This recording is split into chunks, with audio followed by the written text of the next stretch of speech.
The morning the zombie virus hit, I was sitting on my couch counting cash. 60, 61, 62. I licked my thumb to flip through the bills when my phone started vibrating like a jackhammer. My best friend, Mike, had spammed me with a dozen voice notes. Lau, it's insane out here. People are biting each other. Straight out a movie, man. I snorted and texted back. You hit the cheap tequila again last night? The words had barely left my screen when the shriek of tires and a blood-curdling scream echoed from outside. I pulled back the curtains. Down below, the owner of the corner store was latched onto a woman's neck, chewing like a rabid dog. Blood splattered against the glass front like a busted ketchup bottle. Holy shit, I whispered. My hand trembled, and the cash fluttered to the floor. Suddenly, my doorbell rang. Who the hell would be visiting now? I grabbed a baseball bat from the closet and peered through the peephole, and my heart nearly stopped. Chloe Young, my ex-girlfriend, 5'5", sweet as a Disney princess, worked as a kindergarten teacher. Of course, that was all a front. In reality, she was the kind of psycho who probably read the DSM-5 for fun. Leo, open up. Her voice was like honey laced with arsenic. I know you're home. A chill went down my spine. The apocalypse is here. And the first person to come knocking is this lunatic? Chloe, I called through the door, forcing a laugh. Not a great time. I'm counting to 3, she said, her tone still sickeningly sweet. 1. I immediately threw the deadbolt. Chloe stood there in a white sundress, her long black hair perfectly straight. She was holding a chef's knife? Leo, she said, tilting her head with a smile. It's the end of the world. I'm here to get you back. I swallowed hard. Is this a consensual reconciliation? She held up the knife, the polished steel reflecting my own terrified face. What do you think? I backed away. Okay, let's talk this out. Put the weapon down. It's not a weapon, she said, stroking the blade gently. It's a relationship milestone. Remember? When we broke up last time, you said you'd only take me back if I held a knife to your throat. That was a figure of speech. She stepped forward, pressing the tip of the knife against my Adam's apple. Now it's nonfiction. I shot my hands up. We're back together. Absolutely. I've never loved anyone else. She nodded, satisfied, and lowered the knife. From behind her back, she produced a paper bag. I brought you breakfast. I took the bag, my hands shaking, and looked inside. 2 donuts and a cup of coffee. Is it poison? She blinked. The zombies hit. The grocery stores are chaos. This was the last of my food. I froze. The first person who thought of me during the apocalypse was her. The one who brought me her last meal was her. Even if her methods were certifiably insane. Thanks, I said, my throat suddenly tight. But why? Because you owe me money, she said, ticking off her fingers. That $200 you borrowed when we broke up. With interest compounded daily, that comes to... Stop. I put a hand to my forehead. You're seriously thinking about money right now. Business is business, she said matter-of-factly, especially with an ex-boyfriend. Resigned, I pulled out my wallet. Her eyes lit up as she snatched it and started counting. $62, she said with a frown. Not enough. Lady, what are you going to do with money in an apocalypse? Who knows? Maybe the zombies take bribes, she retorted, as if it were the most logical thing in the world. I was speechless. Outside, the sirens grew louder. I peeked through the curtains again. At least a dozen of those things were now shambling down the street. One of them looked up toward my window, its milky white eyes sending a shiver down my spine. We need to board up the windows, I said, yanking the curtains shut. Chloe was already raiding my kitchen. Ramen packets, a can of Spam, half a bag of rice. Leo, your pantry is so depressing a mouse would leave crying. What do you expect from a single guy? She sighed, then pulled a folding knife from. Was that from inside her dress? We're going to the grocery store. Now, it's a feeding frenzy out there. It'll be worse when they've eaten all the food.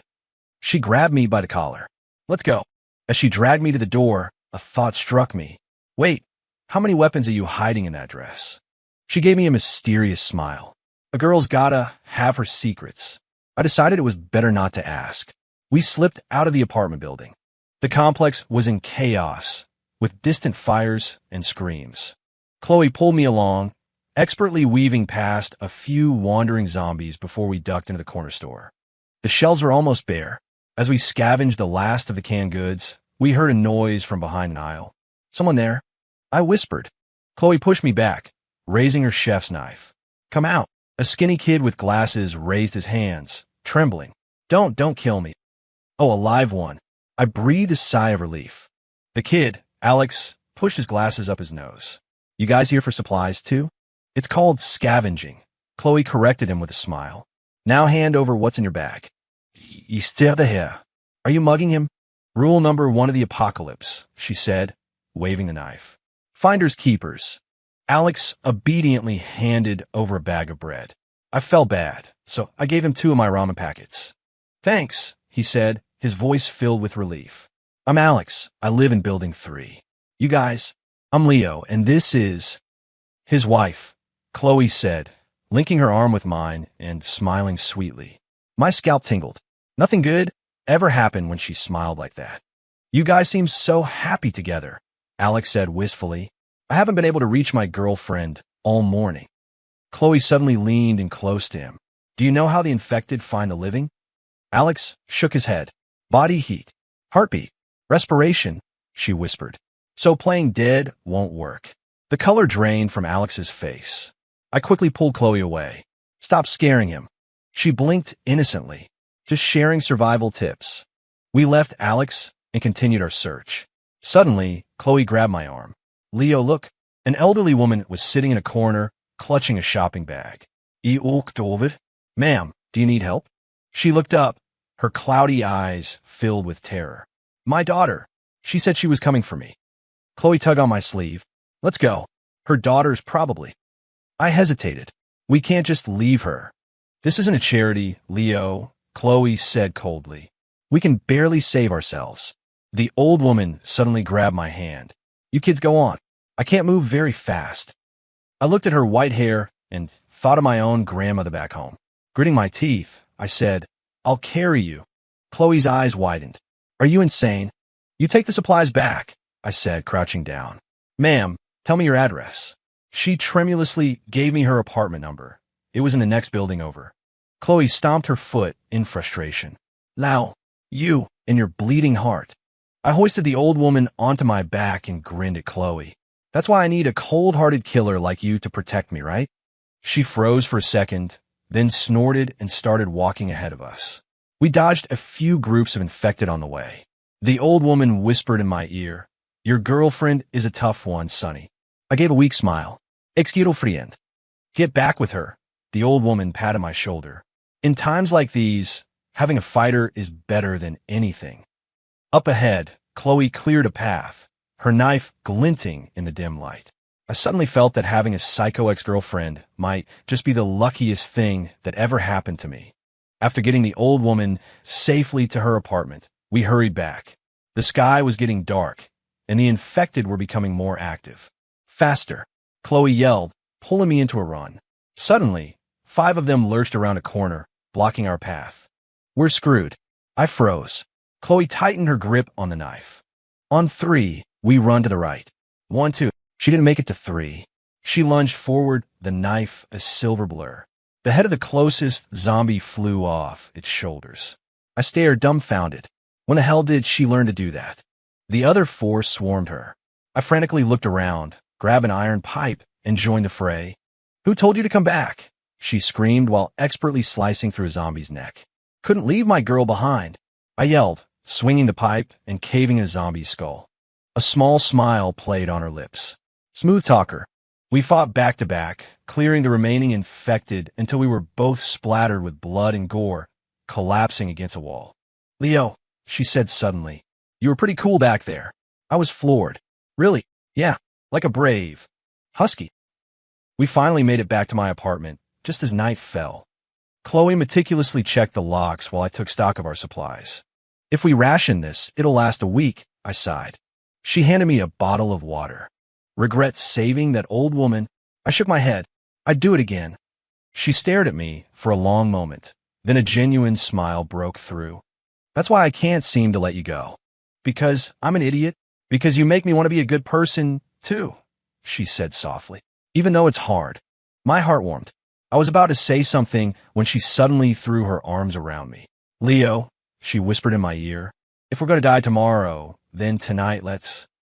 My entire body went rigid. Isn't this moving a little fast? She pulled back with a sly grin. What were you thinking? I was going to say we should play poker.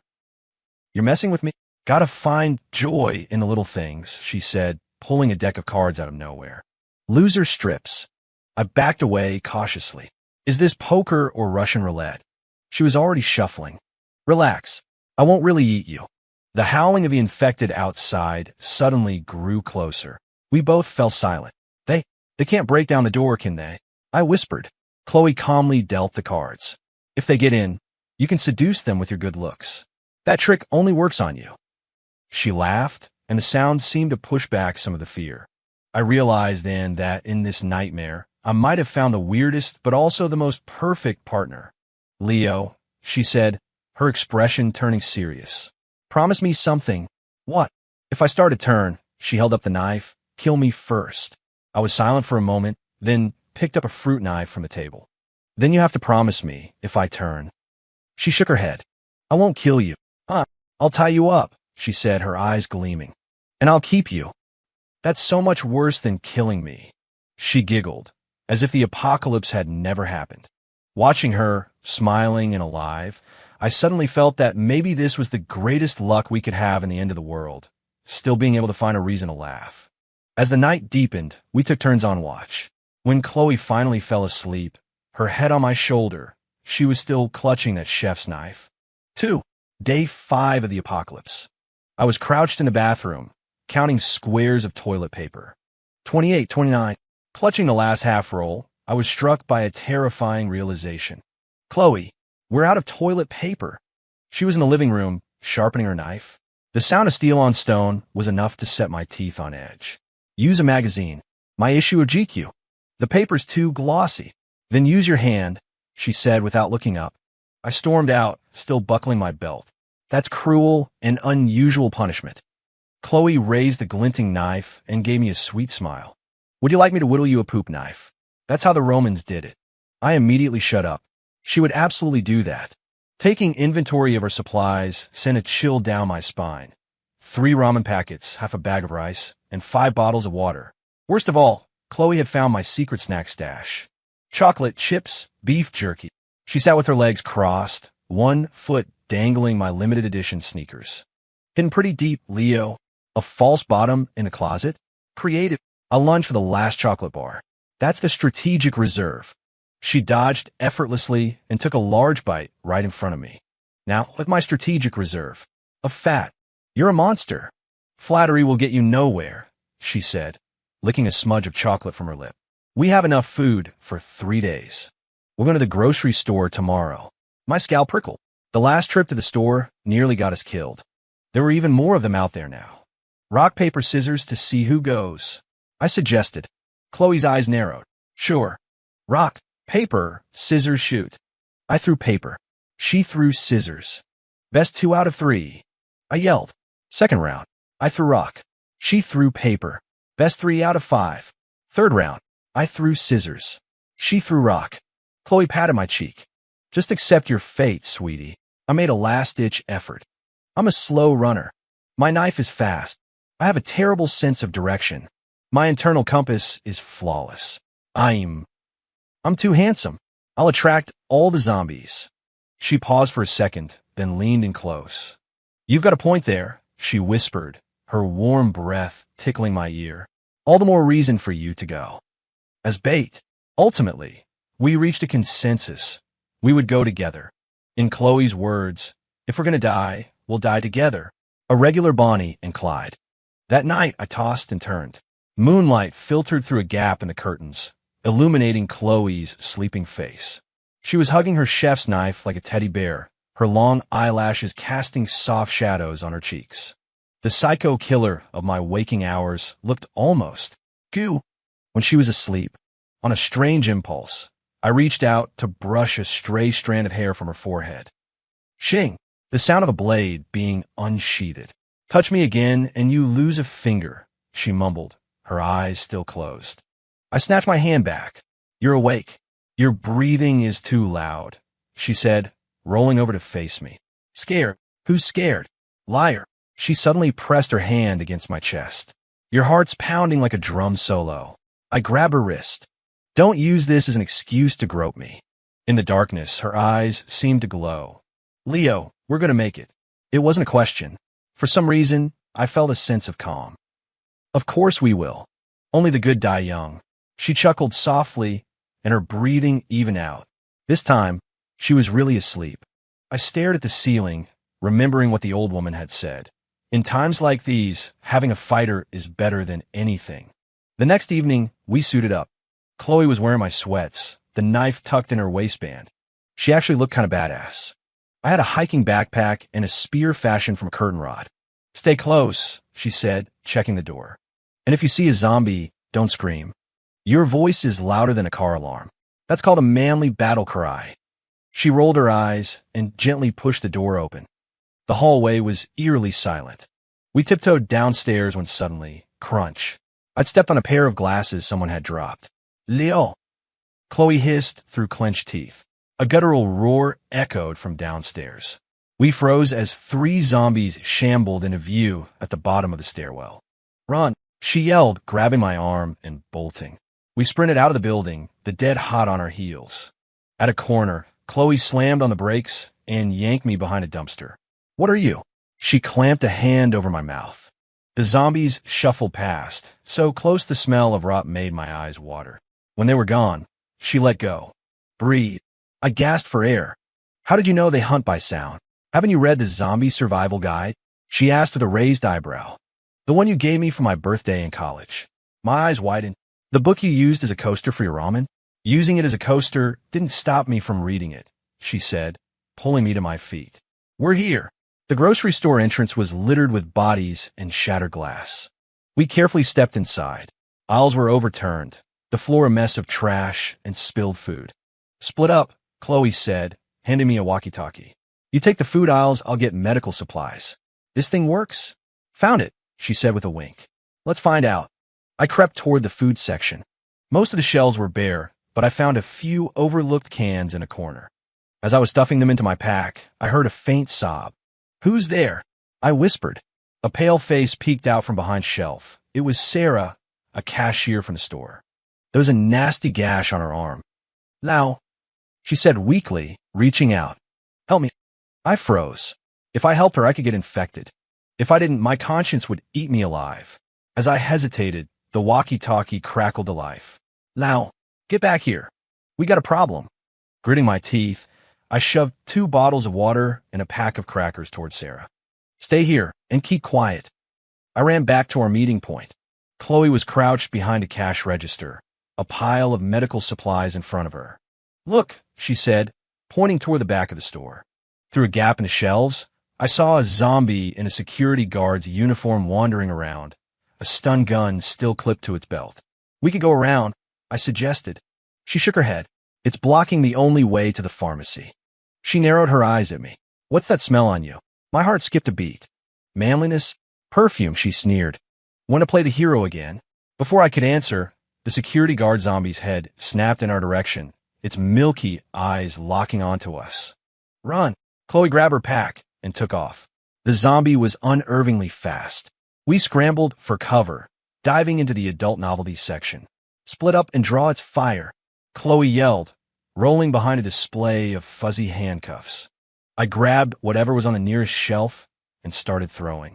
A vibrator bounced off the zombie's head. It paused, then bent down to sniff a puddle of spilled lubricant. Do zombies have a kinky side? I wondered aloud, utterly bewildered. A flash of silver, and a security zombie's head hit the floor. Chloe flicked her knife clean. Disgusting male fantasies. Hey, it started it. We hastily finished gathering supplies. As we were leaving, I secretly tossed a high-energy protein bar in Sarah's direction. The trip back was even more dangerous. Night was falling, and the infected were more active. We dodged 3 hordes, but got cornered at the entrance to our complex. 5 or 6 of them were milling about. The fence, Chloe said, pointing. We moved quietly, but she stepped on a piece of broken glass. The sharp tink echoed in the silence. Every zombie head snapped in our direction. Shit! I grabbed her hand and ran. They were right behind us. The closest one's fingers brushed against Chloe's backpack. I spun around and drove my curtain rod spear through its skull. Left, Chloe yelled as her knife flew from her hand, embedding itself perfectly in another zombie's eye socket. We fought back-to-back, a surprisingly effective team. After the last one fell, my legs gave out and I collapsed. "You okay?" Chloe knelt to check on me. That's when I saw the gash on my arm. Her face went pale. She immediately tore my sleeve to get a better look. "It's not a bite," I said quickly. "I think I scraped it on the fence." She stared at the wound, then pulled out an alcohol wipe and pressed it down hard. "Ow, easy. Serves you right." Her hand was trembling. "If you turn, I'll end you myself." "Here." Her eyes were red, her fierce tone failing to hide the fear underneath. "You miss me." "Shut up," she said, roughly bandaging the wound. "I'll deal with you when we get home." We finally made it back inside. Our haul was impressive. Canned food, medicine, batteries, and even a few packs of sanitary pads. "What's this?" Chloe asked, pulling a small box out of my bag. My face flushed. "Condoms. Safety first, even in the apocalypse." She raised an eyebrow. "Safety with who?" "Sarah." "What?" "No. I grabbed them when I was getting you bandages." "Oh." She slowly advanced on me. "So, are we using them now?" I backed up until I hit a wall. "Don't joke around." "Wimp," she said, tossing the box back to me. "Save them. You can blow them up like balloons." Later that night, I was checking a hidden pocket in my backpack when my fingers brushed against a strange USB drive. I didn't remember picking it up. I plugged it into my laptop, and a single line of text appeared on the screen. "Project Dawn, subject surveillance logs, insufficient clearance." My heart jumped. I was about to investigate further when the bathroom door opened. Chloe walked out, toweling her hair. I slammed the laptop shut. "What are you being so secretive about?" she asked, leaning over me. Watching porn," I stammered. She glanced at the faint reflection of a generic porn site on the dark screen and scoffed. "Classy." After she fell asleep, I tried to access the drive again, but it was password protected.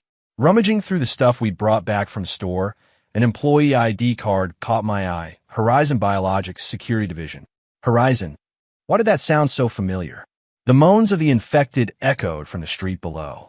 I looked at Chloe, sleeping peacefully, and suddenly remembered that the way she fought wasn't just scrappy. It was precise, calculated. The way she handled that knife wasn't self-taught. It was standard military CQC. My arm was on fire. 3 days after the grocery store run, the wound wasn't healing. It was red, swollen, and hot to the touch. Lying on the couch, I counted the cracks in the ceiling. My forehead felt hot enough to fry an egg. 103.6. Chloe set down the thermometer and slammed her chef's knife into the coffee table. "Leo, you're turning. Couldn't it just be a normal infection?" I protested weakly. "Does a normal infection turn the whites of your eyes gray?" She pried my eyelid open. "You look like a husky with cataracts." I tried to laugh, but ended up in a coughing fit. My lungs felt like they were filled with steel wool, every breath tasting of blood. Chloe fell silent. She turned her back to me, fumbling with some pills, her shoulders shaking slightly. "Chloe, shut up," she said, her voice hoarse. "Take these." I saw the tip of her ear was bright red and realized, "You're worried about me." The knife whizzed past my ear and embedded itself in the couch cushion. "I'm worried I'll lose my errand boy," she said, roughly pulling me up and shoving the pills in my mouth. "Drink." As I swallowed the bitter medicine, I noticed her fingers were trembling. This was the woman who held a knife to my throat without a tremor, and now she could barely hold a glass of water steady. "Chloe," I asked softly, "what will you do if I really turn?"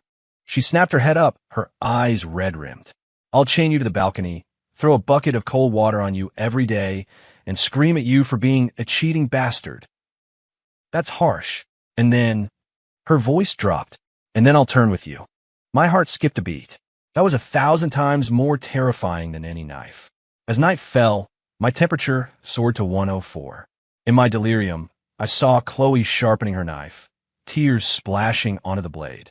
"Don't sleep," she said, patting my cheek. "Talk to me." "About what?" "About why you broke up with me." The fever had me delirious, and the truth came spilling out. "You put hot sauce on my toothbrush." "That was to punish you for looking at your ex's Instagram." You hacked my computer and deleted all my game saves because you said you were going to marry your wife in that stupid online game. I whimpered. But the worst was when you tied me to a chair and made me watch the entire Twilight saga back to back. What's wrong with Twilight? She shrieked, grabbing my collar. You got a problem with Stephanie Meyer? My vision started to go dark. Is this how it happens? The world fades to gray, but your hearing gets sharper. I could hear Chloe's heart hammering like a machine gun, could hear her biting her lip to stifle a sob. Suddenly, a piercing squeal erupted from the walkie-talkie. Chloe jumped up and grabbed it. Who is this? Now, it's me. Sarah's weak voice crackled over the static. I found some antibiotics. Chloe's face hardened. Where are you? The east gate of the complex. A violent coughing fit came through the speaker. I think I'm infected. I struggled to get up, but Chloe pushed me back down. It's a trap. What if it's not? I grabbed her wrist. She needs help. The apocalypse kills the saints first, she sneered. If you die, I'll kill her too. We stared each other down until the walkie-talkie crackled again. Please, it hurts so much. Her voice was like a dull blade sawing at my conscience. I shoved Chloe aside and stumbled toward the door. Now, she grabbed the back of my pack. You stupid son of a... I turned and pulled her into a hug. She froze, her knife clattering to the floor. 1 hour, I whispered in her ear. If I'm not back, you can find a new handsome idiot to boss around. She bit my shoulder hard. I only want you, you moron. I smiled, let her go, and grabbed the baseball bat on my way out. The hallway was pitch black. I used my phone's flashlight, illuminating walls covered in claw marks and dry blood. Something moved in the shadows at the end of the hall. Sarah, I called out softly. A figure slowly rose from the darkness, if you could still call a human. The left side of Sarah's face was rotting away, but her right eye was still clear. In her hand, she clutched a box of pills. Now, she held out the box. Go. I'm losing control. I took the medicine and saw a barcode tattoo on her wrist, the Horizon Biologics logo, identical to the one on the USB drive. Sarah, who are you? Her body convulsed, her fingernails lengthening into claws. Run. I bolted, a monstrous shriek echoing behind me. As I reached the ground floor, 3 figures in black tactical gear blocked my path, rifles aimed squarely at my chest. Suspected hostile subject located, the leader said in a cold, metallic voice. Take him. I tightened my grip on the bat. Who are you? Horizon Biologics Security, he said, lifting his visor to reveal the same tattoo. Call us the cleaners. Suddenly, a flash of silver shot past my head. The leader cried out and staggered back. Chloe's chef's knife embedded deep in his shoulder. You want my man? Chloe dropped from a second-story window, landing like a cat, another blade glinting in her hand. You'll have to get through me. The other 2 cleaners opened fire. I dove behind a planter as bullets zinged past my head. Chloe moved like a phantom, circling behind them and delivering 2 precise chops to their necks. They dropped without a sound. Go! She grabbed me and ran. We could hear more footsteps approaching. We ducked into a garbage enclosure, holding our breath as the search party ran past. I thought you were a kindergarten teacher. I panted. What the hell was that? Her eyes darted away. Kindergarten teachers have to know self-defense. Does that include disarming trained operatives? Shut up, she said, covering my mouth. You've got a fever. Stop talking so much. The fever was definitely getting worse. The box of pills Sarah gave me had fallen during the chase. All I had left was the mysterious USB drive. I pulled it out and noticed a faint light blinking on the connector. This thing, it's giving off a signal. Chloe snatched the drive, and her face went white. In the moonlight, the drive projected a holographic image. A little girl strapped to an examination chair, with the designation E07 below it. The girl had Chloe's face.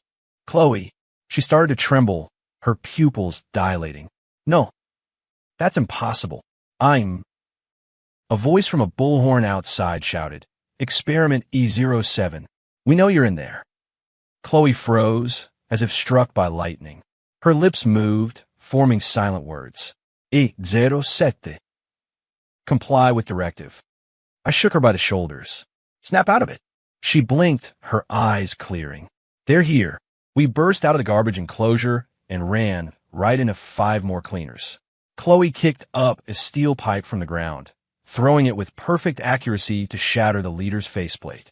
I used the opening to swing a trash can at 2 others. "Breach east," Chloe shouted in a strange, guttural language.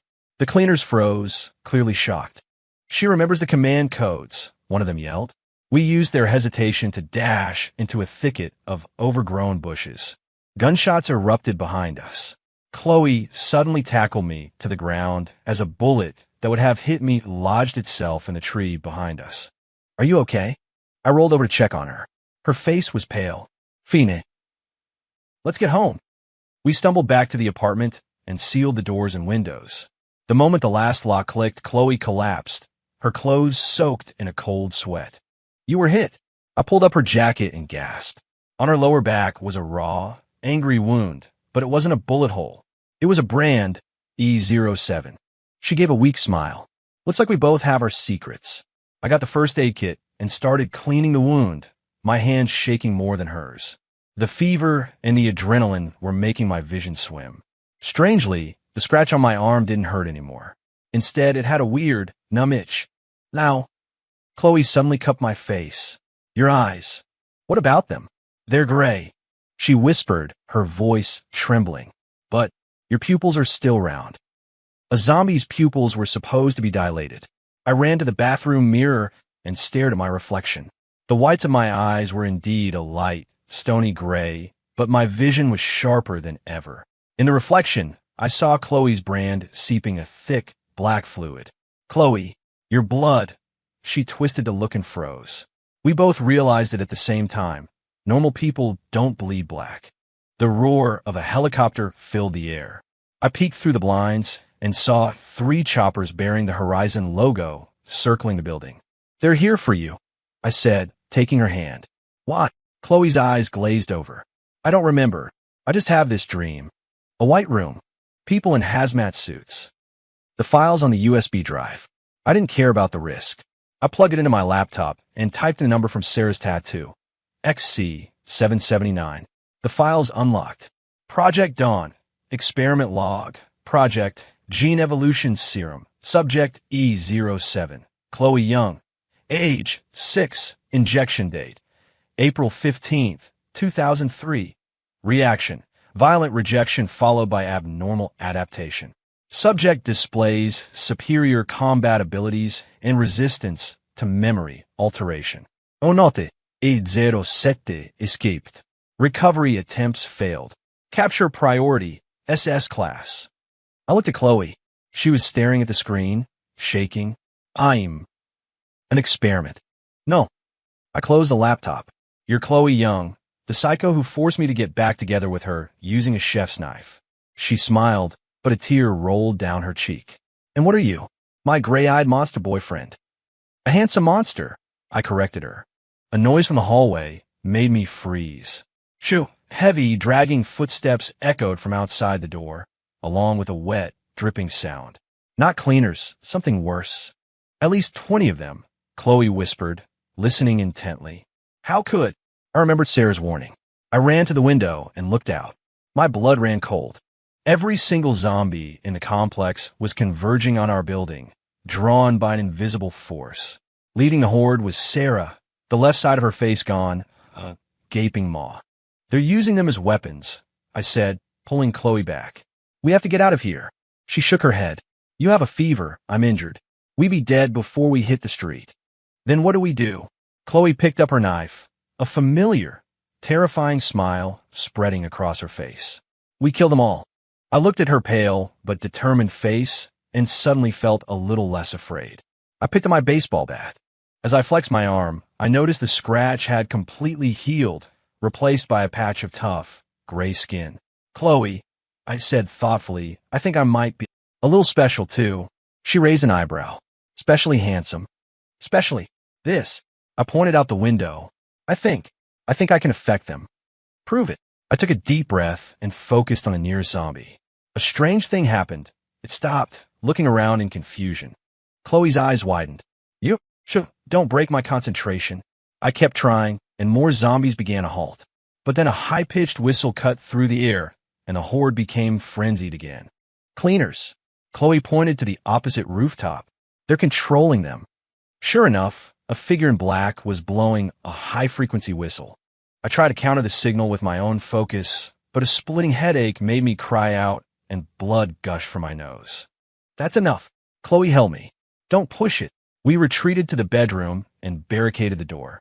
The infected began to slam against it, the whole wall vibrating. Chloe dragged a heavy black case out from under the bed, something I never knew she had. I was going to give this to you for our anniversary, she said, opening it to reveal 2 military-grade combat knives and a handgun. Guess we're celebrating early. I picked up one of the knives. Who are you, really? Your fiancé, she said, loading a magazine into the gun. Got a problem with that? The door splintered. I leaned in and kissed her. No, it's an honor. We stood back to back as the door burst open and the dead poured in. Strangely, my gray eyes seemed to work up close. Whenever I made eye contact, a zombie would hesitate for a crucial second. Chloe was a killing machine, every strike precise and fatal. But there were too many. We were forced back onto the balcony, a 6-story drop behind us. We jump, I yelled over the snarling. We jump, she confirmed. We locked hands, ready to leap, when a brilliant spotlight engulfed us. A helicopter hovered overhead, dropping a rope ladder. A voice boomed from a loudspeaker. E-07, this is your final warning. Surrender, or we will incinerate this entire building. Chloe squeezed my hand. Trust me, more than I trust my 401k. She grinned and shouted up at the helicopter. Tell your boss I'll come quietly. Then she grabbed me and leaped, not down but sideways onto the air conditioning unit of the next building. We moved like parkour experts, jumping from ledge to ledge as our apartment building erupted in a fireball behind us, the screams of the burning dead lost in the explosion. We finally collapsed on a safe rooftop, gasping for air. Chloe stared at our burning home. Our home is gone, she said softly. I wrapped my arm around her. Anywhere with you is home. She leaned her head on my shoulder, and we sat in silence, watching the flames light up the apocalyptic night. For the wind on the rooftop was sharp enough to cut. Huddled behind an air duct, I watched Chloe carve something in her arm with a dagger. By the light of the moon, I could see blood beading on her clenched lower lip. Is self-harm a new hobby of yours? I asked, grabbing her wrist. She pulled away, logging the coordinates. She showed me the marks, a series of strange numbers and symbols. Horizon Biologics tracks all its experiments. I have to counter-track them. I stared at her pale face. Are you going to tell me now? Who are you?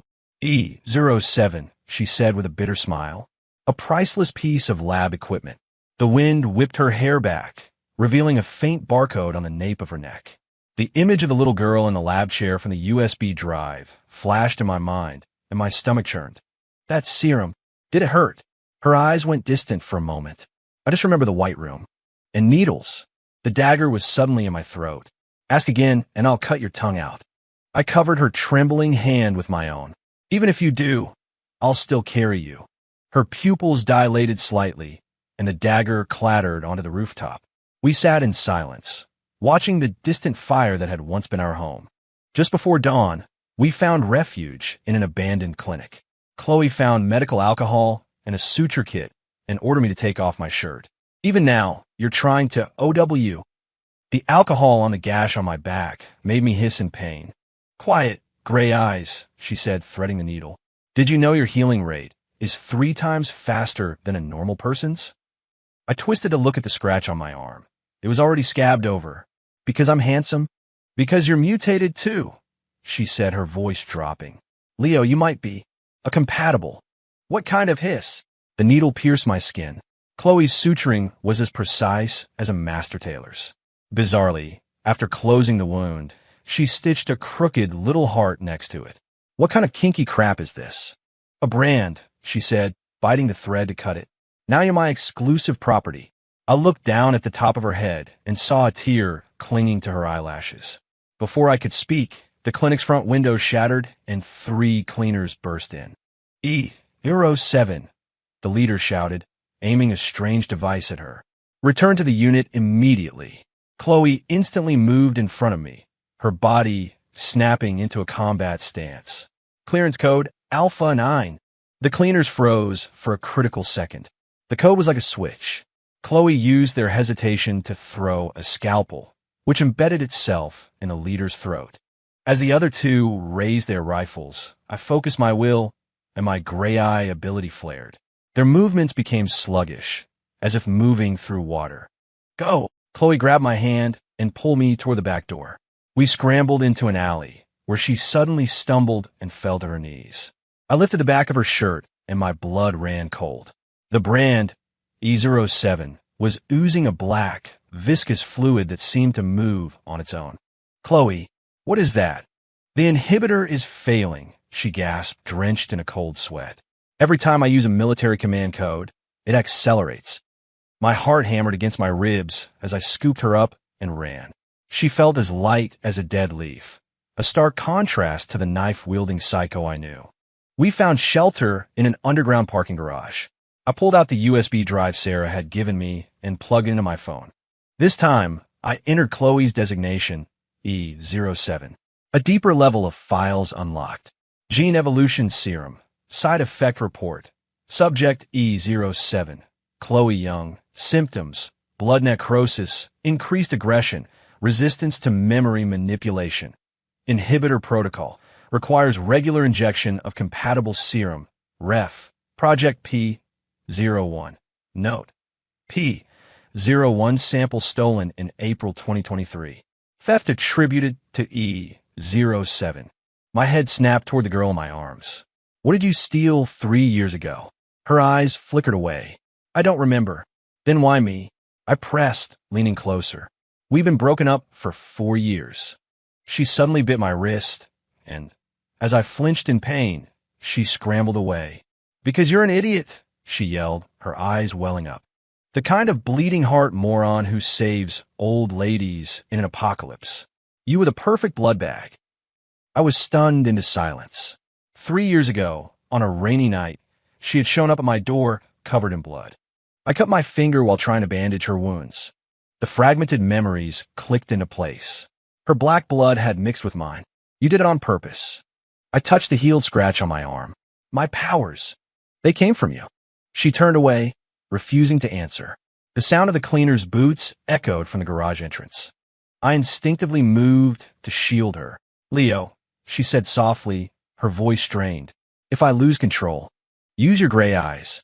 The footsteps grew closer. I cupped her face, pressing my forehead against hers. And then what?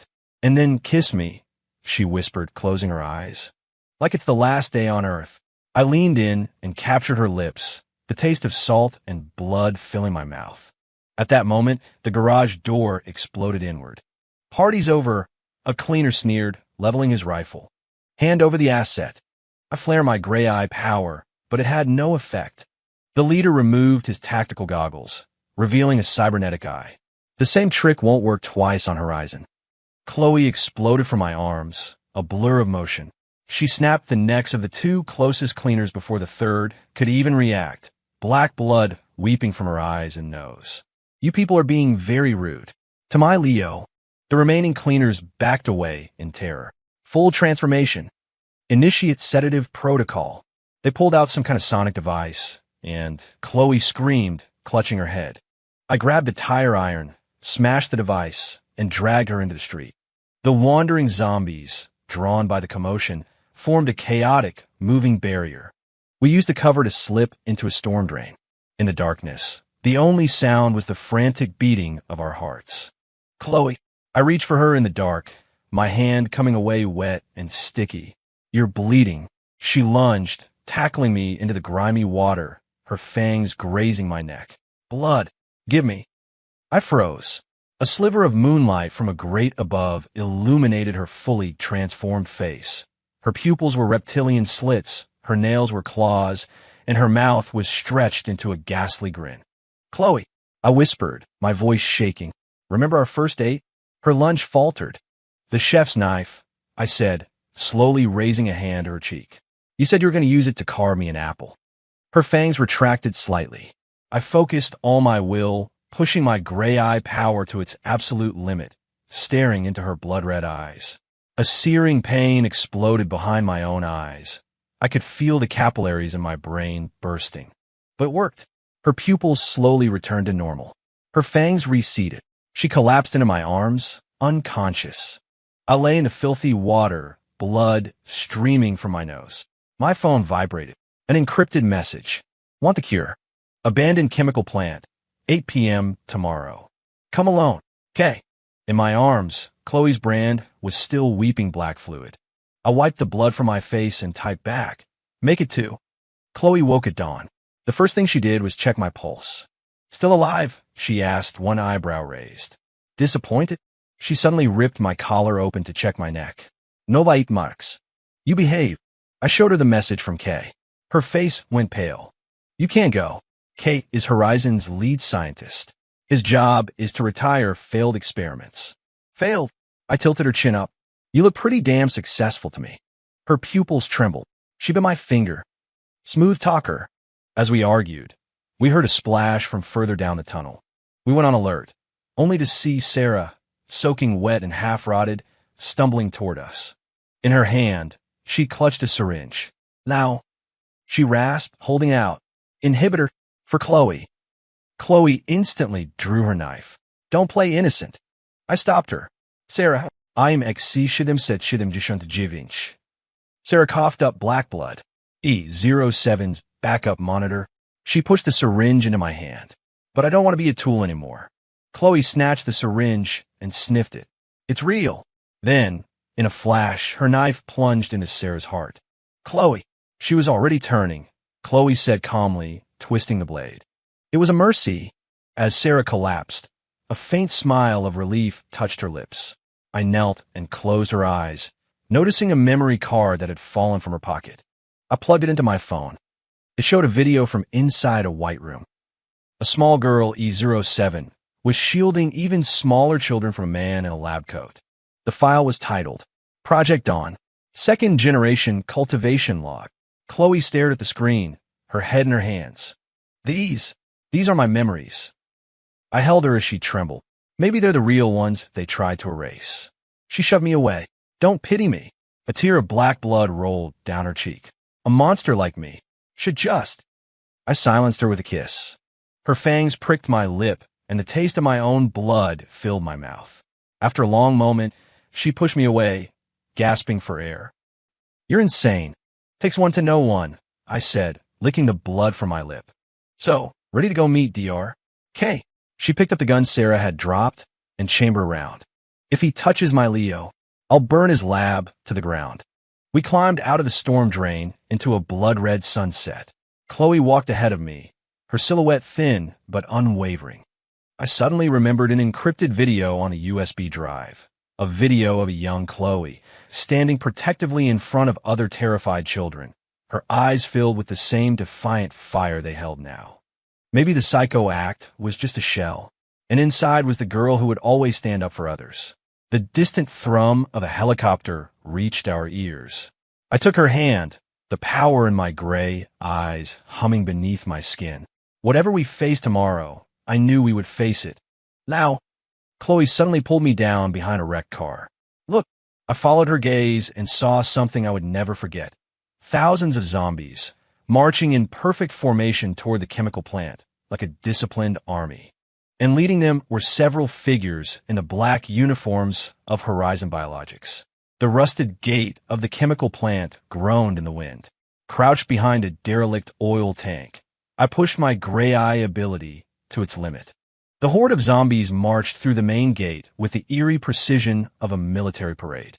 Their Horizon handlers, using sonic emitters, guided them into position, their corporate insignia glinting in the moonlight. Squads B, 17 through B, 23, in position. A voice crackled over a radio. Asset E07 estimated arrival in 20 minutes. Chloe pinched my thigh hard. 9 o'clock, she hissed. In the center of the compound stood a glass-walled structure. Inside, a dozen cages held various stages of infected humans. In the central cage sat a man in a lab coat, an ID badge hanging from his neck. Dr. K, project lead. That bastard, Chloe whispered, her nails digging into my arm. He's using live test subjects. Before I could reply, The roar of engines filled the air. 5 armored vehicles rolled into the compound, gunners on top scanning the perimeter. The door of the lead vehicle opened, and a woman in a sleek black uniform stepped out, the female cleaner who had led the assault on our apartment. "The prey is in the trap," she said into her wristcom. "Activate secondary defenses." A transparent energy barrier shimmered to life around the compound, turning the entire plant into a cage. My heart sank. I felt for the USB drive in my pocket. The memory card Sarah gave us was still inside. "Change of plans," I whispered to Chloe. "I'll draw their fire. You go for the doctor." "Like hell," she bit my earlobe. We died together. As we argued, the female leader turned her head in our direction. "E07, stop hiding." She held up a tablet showing a thermal image of our position. "Or should I call you?" "Little 7. Chloe went rigid. The name was like a trigger. Black blood instantly began to seep from the corners of her eyes. "Chloe," I grabbed her shoulder. "She's trying to provoke you." It was too late. Chloe shot out from our cover like an arrow, a trail of black vapor in her wake. The leader smiled and pressed a button. BZZT.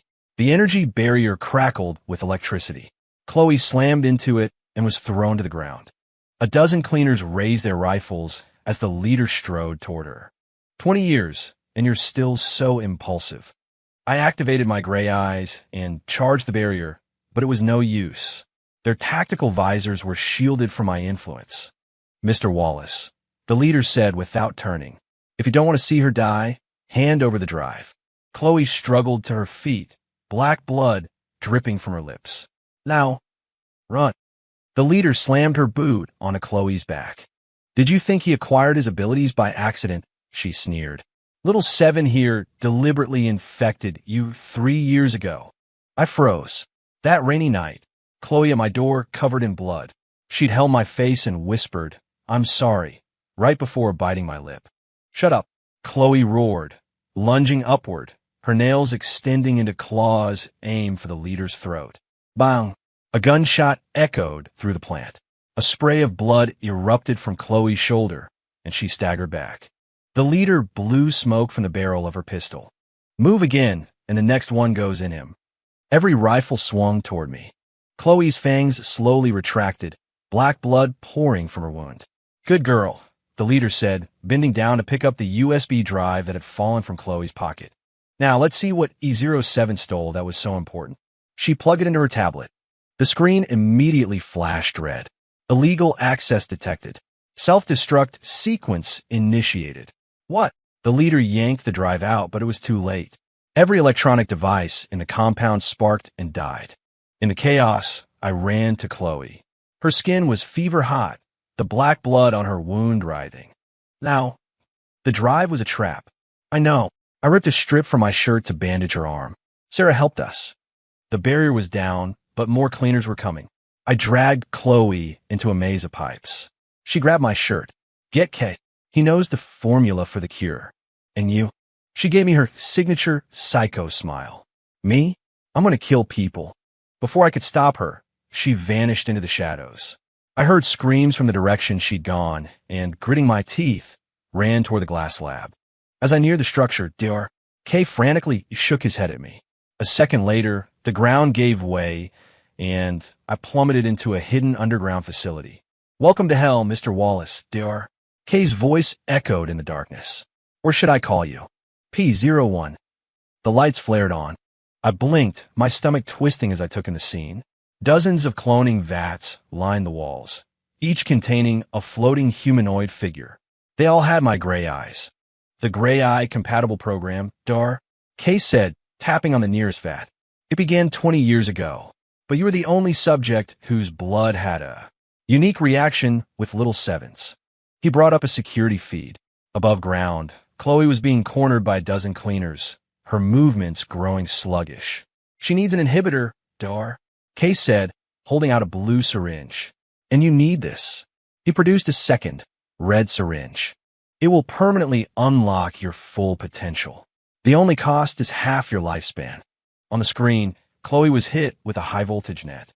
She screamed and collapsed. I snatched both syringes. "How do I use them?" "Blue is intravenous. Red is applied directly to the eyeball," Dr. Kay said with a twisted smile. By the way, E07 isn't just a number. She's the 7th clone. My hand trembled. The doctor twisted the knife. The original Chloe Young died 2 decades ago. The thing you love is just a weapon. The security feed fizzled into static.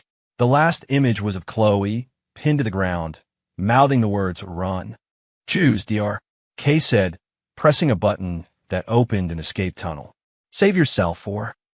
Without hesitation, I jammed the blue syringe into my thigh. Then I squeezed the red liquid into my right eye. The pain was blinding. My world turned crimson, and a flood of information poured into my brain. Gray eye ability. Genetic compatibility, 92%. Control radius, 800 meters. Duration, 9 minutes, 13 seconds. DR. Kay staggered back. Impossible. Direct absorption should have killed you. I didn't have time for him. With an inhuman roar, I shattered the lab's ceiling and launched myself back to the surface. My right, I was completely white, the veins on my face glowing with a faint gray light. The female leader was injecting a sedative into Chloe's neck. She saw me, and her pupils shrank. "Stop him!" A hail of bullets flew toward me, then stopped dead in midair, a foot from my body. With a flick of my wrist, I sent them all flying back. Cleaners fell like dominoes. The leader dove for cover. Impossible. The P-series has no combat genes. But he has love, Chloe gasped, using the distraction to break free. She raked her claws across the leader's suit. "And by the way," she said, licking a drop of black blood from her fingertips, "I didn't steal data." The color drained from the leader's face. "You mean you stole?" "Coordinates," Chloe grinned, her fangs showing. "The location of all 12 Global Horizon facilities, which, right about now, are probably being turned into craters by the military." Flashes of distant explosions lit up the horizon. The leader screamed in rage and slammed a button on her wrist. The entire plant began to shake as the underground lab initiated its self-destruct sequence. "Let's go." I grabbed Chloe's hand. She didn't move. "Wait, DR. Kay." "He's gone," I said, pointing to the collapsing entrance. "Tell me, was he telling the truth? Are you a clone?" Chloe tilted her head. "Probably." She poked one of my glowing veins. "But my love for you is real." We smiled at each other and ran for the gate. Behind us, the leader shrieked a final command. "Activate B-47. The ground split open and a 10-foot-tall monster clawed its way out. It had a humanoid body, but the head of an insect, its compound eyes filled with hundreds of tiny, gray irises. "Our masterpiece," the leader laughed maniacally. "A bioweapon made from recycled P-series failures." The monster roared and charged. I tried to use my gray eye power on it, but it was like hitting a brick wall. It was immune. Chloe shoved me aside. "Get to cover." Black blood coalesced into sharp spikes in her hand. "I'll handle." The monster swatted her away like a fly. I watched in horror as she flew through 3 concrete walls and disappeared into a cloud of dust. "Chloe." A volcano of rage erupted inside me. The gray light in my right eye flared nova bright. The monster froze, and the hundreds of gray eyes in its head began to pop like blisters. The leader's jaw dropped. "You're reverse engineering the control." "That's impossible." With every step I took, the ground cracked beneath my feet. The monster shrieked in agony, its body melting like wax. When I placed my hand on its head, all of its remaining eyes swiveled to face the female leader. "No, please," she begged, collapsing to the ground. "I was just following Ord." The monster bit her in half. I didn't waste a second glance, sprinting toward the rubble where Chloe had fallen. She was coughing up black blood, but she smiled when she saw me. "So cool, like a superhero." "Shut up." I gathered her into my arms, my hands shaking. "Save your energy for insulting me later." "Can't." She reached up and touched my gray eye. "Does it hurt?" I shook my head, unable to stop the tears. Her fingers suddenly dug in, scooping out a single gray tear. "A souvenir." A strange thing happened. The tear absorbed into her palm, and the blackness of her blood began to recede, turning back to a healthy red. Chloe blinked in surprise. "My head. It doesn't hurt anymore." The sound of helicopters approached. We scrambled for cover as a chopper bearing a U.S. military insignia landed nearby. Special Ops, Chloe murmured. Gold Team. My head snapped toward her. How do you know that designation? She looked just as surprised as I was. I pulled back the collar of her shirt. Beneath the E07 barcode was another, much smaller tattoo, a tiny eagle emblem with the number 7. Gold 7. A double designation? My heart hammered. Chloe, you might be a deep cover agent, she finished, her eyes clearing. I remember now. I was cloned at 6, rescued by the military at 12. They sent me back to infiltrate Horizon. The flood of memories was too much. She clutched her head. But I lost control. Killed my own squad. That's why I needed your gray eyes. To stabilize me.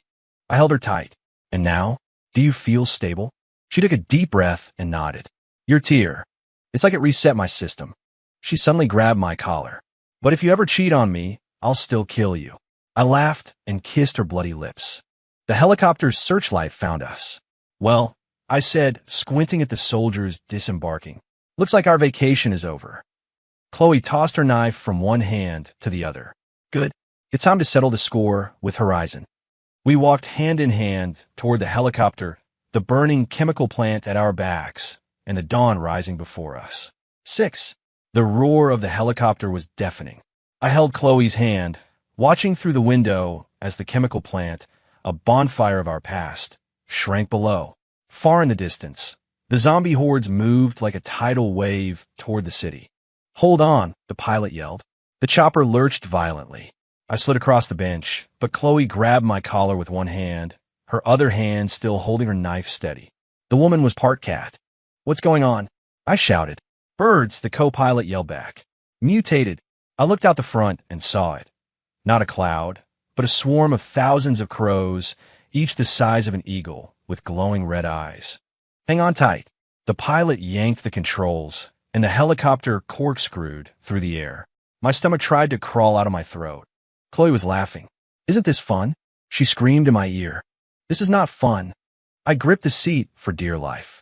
This is terrifying. She licked her lips. Dying with me would be romantic. Before I could form a sarcastic reply, a massive thump rocked the aircraft. One of the giant crows had hit the rotor. Alarms blared. Brace for impact. The ground rushed up to meet us. I closed my eyes and pulled Chloe into my arms. For once, she didn't fight it. Leo, she said softly, her voice barely audible over the screaming engine. If I die, you're not going to die. I gritted my teeth. You haven't tortured me enough yet. She chuckled, her breath warm against my neck. Then you better live, so I can keep torturing you. Then came the catastrophic sound of twisting metal, and everything went black. I woke to the smell of burning electronics. My eyes fluttered open to see the mangled remains of the chopper. Chloe was prying the bent door open with her knife. A sliver of sunlight cut through the darkness, silhouetting her bloody figure. You're awake, she said, not looking back. Sleeping Beauty. I wiggled my arms and legs. Miraculously, nothing was broken. I crawled out of the wreckage and stared. We had crash-landed in a wheat field. In the distance was a massive concrete wall, dotted with watchtowers. Soldiers in full combat gear were running toward us. A military base? I said, shocked. Chloe narrowed her eyes. The Ark. So it's real. The lead soldier aimed his rifle at us. Halt! Identify yourselves. I started to raise my hands, but Chloe was already moving. In a flash, her knife was at the soldier's throat. Gold 7. Take me to your leader. The soldier's face went pale. He immediately lowered his weapon. Mom. Right this way, ma'am. I stood there dumbfounded. Chloe glanced back and winked. What? Never seen a girl pull rank. Who are you? Shoo, she said, pressing a finger to my lips. Secrets. We were led through the gate to an elevator that descended 30 floors into the earth. When the doors opened, my jaw dropped. It was a subterranean city, bustling with scientists in lab coats and soldiers in fatigues. Welcome to the Ark, a man in a general's uniform said, approaching us. I'm General Miller. Chloe snapped to attention and saluted, another thing I didn't know she could do. Miller's gaze shifted between us. E07 and P01. An interesting combination. You know who we are? I asked. Of course, Miller smiled. You are the two most successful outcomes of Project Dawn. Chloe's body tensed. I squeezed her hand. It was as cold as ice. Follow me, Miller said. Medical evaluation, and then a test. The evaluation was more like an interrogation. I was strapped to a metal chair, electrodes stuck to my head. As a scientist in a hazmat suit approached with a needle, Chloe stepped in front of me. Test me first, she said coldly. The scientist looked at Miller, who nodded. The moment the needle entered Chloe's arm, her pupils constricted. Black blood flowed through the tube, and the monitors beside her went haywire. Incredible bioactivity, the scientist exclaimed. It's 300% higher than our last reading. Miller looked thoughtfully at me. It seems P01 has had quite an effect on you, 7. Chloe tore the 4 out of her arm and stood between me and the scientist. Stay away from him. Relax. Miller held up his hands. We just need data. After all, he paused, his eyes grave. You two may be humanity's last hope. I was taken to another room for ability testing. Through a one-way mirror, I saw them lead Chloe into an adjacent chamber and strap her into a large scanning machine. Her eyes were locked on me until the door closed. The gray eye ability, correct? A researcher asked, handing me a pair of strange goggles. Put these on and look at the infected. At the far end of the room, 3 zombies were chained inside a cage. I focused and my power flared. The zombies immediately went still like statues. Duration. The researcher scribbled on a clipboard. 5 minutes, maybe. Excellent, he said, pushing his glasses up his nose. Now try to control them. I frowned. Control them? Make them perform a specific action. It seemed impossible, but I tried. I stared at the middle zombie, picturing it raising its hand. To my utter astonishment, it slowly, jerkily lifted its rotting arm. My God! The researcher's voice trembled. A perfect compatible. The test went on for 4 hours. By the end, my head was splitting and my nose was bleeding. The researcher handed me a vial of blue liquid. An inhibitor. It will ease the side effects. I drank it and the dizziness subsided. When I returned to the common area, Chloe was gone. 7 is in quarantine, General Miller explained. Her blood sample is unstable. I want to see her. That's not possible, he said, shaking his head. 24-hour observation period. My fists clenched, and my gray I began to thrum with power.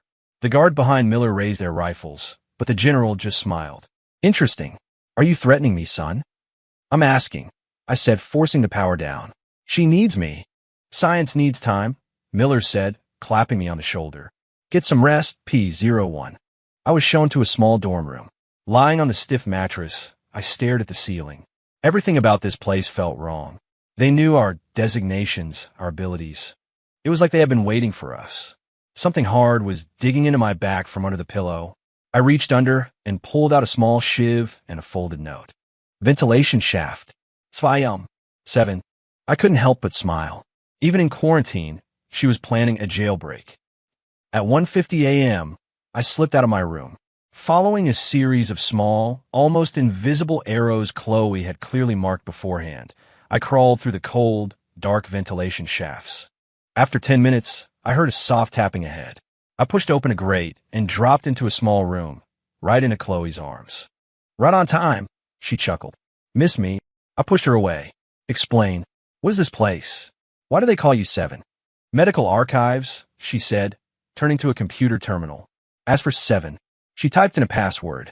The screen lit up, displaying a classified file. Project Dawn. Military subject cultivation log. The photo was of a 6-year-old girl in a hospital gown, her eyes vacant. It was unmistakably a younger Chloe. That's me, she said quietly. Or the first me. The file detailed a top-secret military program from 20 years ago to create super soldiers. Subject 7 was their most promising success until she was kidnapped by Horizon Biologics at age 12. The military presumed her dead until I escaped 3 years ago, Chloe said, pulling up another file. And I came looking for you for a reason, Leo. My own college medical records filled the screen, flagged with the label P-Series genetic compatible. Your gray eye power wasn't an accident, she said, stepping closer. I chose you. I took a step back. What do you mean? My black blood needs a neutralizing agent, she said, pulling up her sleeve to show an arm riddled with tiny scars from needle marks. 3 years ago, I was losing control. I had to find someone who could survive being exposed to my blood. And that was you. The rainy night flashed in my mind, Chloe bleeding in my door, biting my lip. So, you only got close to me for that. My voice was hoarse. She smiled faintly. At first, but then I discovered you were kind of interesting, and I couldn't bring myself to kill you. Kill! A blaring alarm cut me off. Red lights flooded the room. Subject 7 breach. I repeat, Subject 7 breach. Chloe cursed and dragged me back toward the vent. Change of plans. What plan? The escape plan. She shoved a pistol into my hand. The military, Horizon, they're all the same. They want to turn us into lab rats. We scrambled back into the shaft just as the door to the archives was blown off its hinges. From a grate ahead, I saw a massive laboratory. In the center was a huge glass tank filled with floating humanoid figures. Some had gray eyes, some had blackened skin. They're trying to clone us, Chloe sneered. But they're missing the key ingredient, which is this. She kissed me. It wasn't a tease or a threat. It was soft and gentle. When she pulled away, the black in her eyes had receded, leaving them clear. The gray eye and the black blood have to be symbiotic, like us. The alarm was getting closer. We dropped into an armory. As Chloe packed supplies, a blueprint of the base on the wall caught my eye. One room was marked Restricted Area. Chloe, I pointed. What's that? She followed my finger, and her face went pale. The silent chamber. What are they planning? Before she could explain, the armory doors burst open. We fought back to back. Chloe's black blood morphed her hands into razor-sharp claws. My gray, I slowed the soldiers just enough for us to gain an advantage. But there were too many. We were cornered, out of ammo, our powers exhausted. Chloe sagged against me, panting. Looks like this is it. Ready for our lover's suicide pact. Next lifetime, I said, holding her tight. You haven't annoyed me enough in this one. Just as the soldiers were about to open fire, General Miller's voice came over the intercom. Cease fire. Bring them to the command center. In the command center, a massive holographic map of the world displayed the apocalyptic reality. Red dots covered most of the continents. Do you know why we call this place the Ark? Miller said, his back to us. Because humanity needs a savior. He turned, his eyes burning with a fanatical light. And you too are our last hope. Save it, Chloe scoffed. You just want to cut us up and study us. No, Miller said, pulling up a video feed. We want you to see this. The footage showed a horde of zombies, but they were moving in formation, carrying weapons, even driving tanks. The evolved, Miller said gravely, an organized, intelligent hive mind of infected. We believe someone is controlling them. So, Chloe asked. So we need your cooperation, Miller said. Specifically, with the Psylink. Chloe bristled. Absolutely not. Why? I whispered to her. She bit her lip. It means opening your mind completely to another person. You'd see everything. All my memories, including the darkest parts. The link could amplify your powers exponentially, Miller interjected. Your two abilities combined might be able to synthesize a cure for the virus. I looked at Chloe. She wouldn't meet my eyes, but I saw the fear in them. The psycho who held a knife to my throat was afraid of me, seeing who she really was. I'll do it, I said. Her head snapped toward me. Are you crazy? No, I said, taking her hand. It's the end of the world. Time to go all in, right? We were taken to a spherical chamber and fitted with helmets covered in electrodes. The link will last for 10 minutes, a researcher explained. Your consciousnesses will temporarily merge. And if it fails? I asked. Best case, psychosis. Worst case, brain death. You son of a... Chloe started, but Miller gave the order. Begin. Pain exploded in my skull. I saw flashes, a white room, needles, screams. A little girl, counting scratches on a wall. Subject 7 performance satisfactory, a cold voice said. Prepare next phase. The girl, older now, on an operating table. A man with an electric prod. No. I tried to pull away, but I was trapped in her memories. This was Chloe's hell. Then the scene shifted. A sunny college campus. The girl, Chloe, hiding behind a tree, watching a boy tell jokes to a group of friends. It was me. I saw her follow me home, slip a mild sedative into my takeout, and sneak into my apartment to scan my medical records. I saw her orchestrate our accidental meeting. I saw her add drops of her black blood to my drinks. The most shocking memory came last. The rainy night she came to my door. She had just slaughtered an entire Horizon lab to steal a serum that could save my life. She had intended to forcibly convert me, but when she saw the fear in my eyes, she couldn't do it. The memories began to shake violently. Alarms blared, and I was ripped from the link. Chloe was convulsing, black blood pouring from her eyes and nose. Rejection. Severe neural rejection. A scientist yelled. Terminate the link. No. Miller shouted. Hold for 30 more seconds. I broke free from my restraints and threw my arms around Chloe. The instant I touched her, my gray eye flared, resonating with her black blood. She snapped open her eyes, now solid black, as my right eye turned a milky white. We spoke in unison, our voices overlapping. We found it. In that second, the entire base lost power. In the darkness, Chloe grabbed my hand and ran. We crashed through the ensuing chaos, Miller's furious shouts echoing behind us. We sprinted up an emergency stairwell to a heavy steel door marked restricted. Chloe's blood dissolved the lock. Inside was a helicopter hangar. Get in, she yelled, pushing me toward a chopper. You know how to fly this thing? No, she said, jumping into the pilot's seat. But I'm a fast learner. The engine roared to life just as soldiers stormed the hangar. We lifted off, and Chloe flipped them the middle finger before banking hard into an escape tunnel. Chloe, I yelled over the engine.